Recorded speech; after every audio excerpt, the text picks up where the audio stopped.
Amakuru iki mu binyamakuru Murindi Official TV yagiye mu binyamakuru iracukumbura ibona amakuru rwose, amakuru adasanzwe, amakuru tugiye kubabwiraho nayo ku mukobwa Jacob Zuma, niko bavuga. Jacob Zuma wahoze ari perezida wa Afrika Yepfo.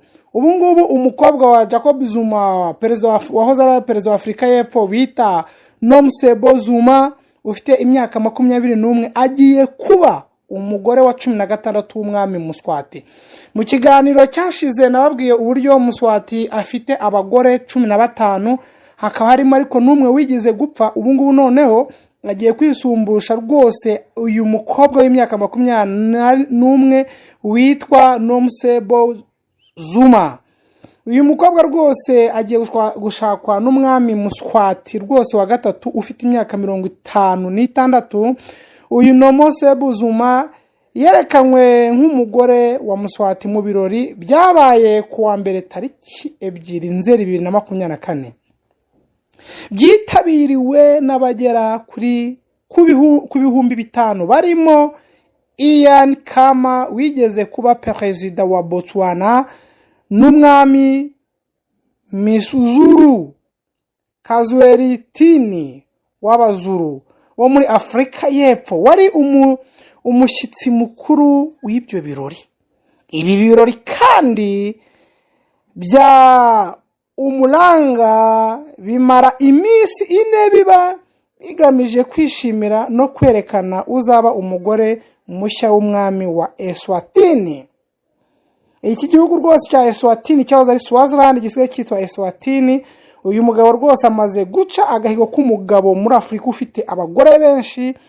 Hano ibinyamakuru byo muri Afrika Yepfo byatangaje ko umwami Muswati yasezeranyije Jacob Zuma kumuha inkwano y'inka 100 na miliyoni 2 z'amadolari. Ego mana we, aka ni akayabo rwose.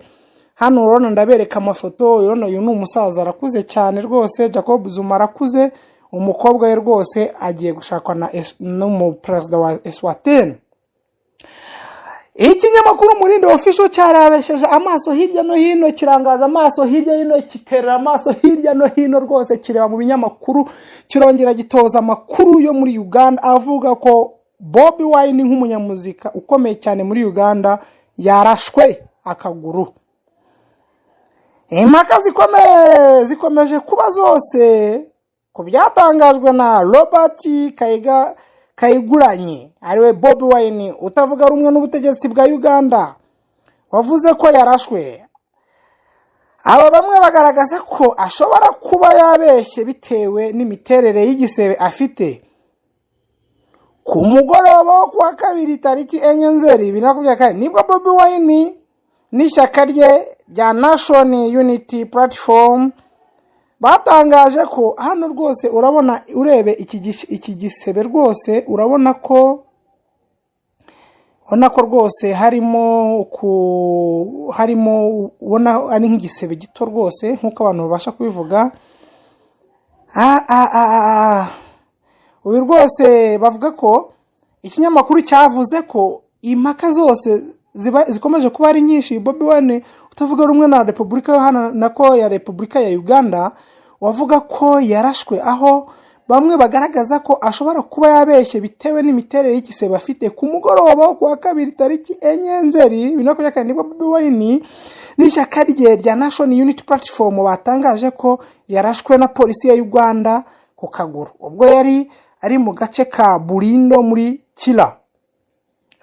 Bobi Wine yagiye ku kinyamakuru cye arandika hano aravuga ngo this evening as our president returned from Burindo in Kila municipality where he had gone to check on one of our lawyers, Musisi George, the police and military under command of one Kwesige surrounded our vehicle and started firing live bullet, tigers, canister and other. Rwose ndabereka amafoto ya Bobi Wine rwose aho Bobi Wine rwose afite igisebe hano rwose, aho rwose agaragara yuko aha none twongeye turebesha amaso mu binyamakuru. Hano ndabereka ifoto rwose ukagura uko ameze. Hano ubona ko rwose yararyamye. Ndongera ikinyamakuru muri Official TV cyongeye kirebesha amaso hirya no hino, kibona andi makuru bavuga ko nyuma y'amafoto agaragaza aho uyu mugabo yarashwe agiye hanze, benshi batangiye gukemanga ibyo avuga bitewe n'imiterere y'igisebe. N'igisebe bigaragara ko ari gito ku buryo kitigeze gihinguranya n'akaguru. Reka turasoma ibikurikiyeho. Mu bakemanze ibyo byatangajwe na Bobi Wine harimo Frank Gashumba usanzwe amenyereye mu itangazamakuru ryo muri Uganda. Ati nababwiye byari isasu ryakuwe muri Chinatown.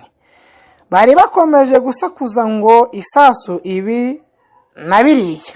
Chinatown Frank Gashumba yavuze ko ni iduka ryo muri Kampala rimaze igihe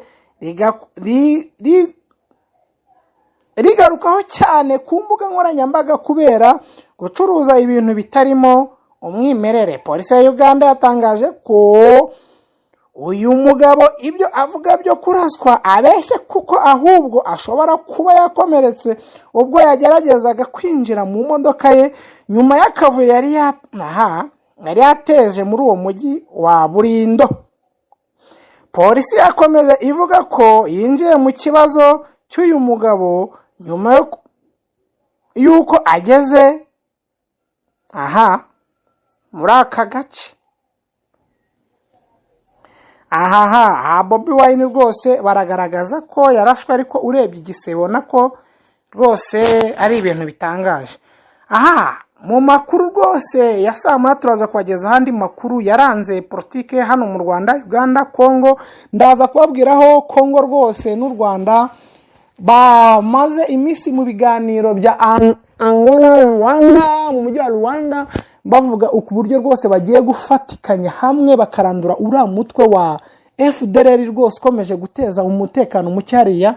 Barashaka gufatanya rwose bagakubita FARDC, kuko leta y'u Rwanda cyangwa ya Congo bagaragaje ko mu nama yabaye ko uriya mutwe wa FDLR ari wo ubasha guteza, ari wo uteza ibibazo rwose muri kano karere. Kandi tubona natwe nk'abanyarwanda FDLR iramutse bayitsinsuye kuri buriya butaka cyangwa bakemera kumanika amaboko, u Rwanda rwagira amahoro na Congo yagira amahoro. Ciao yari muri Official TV.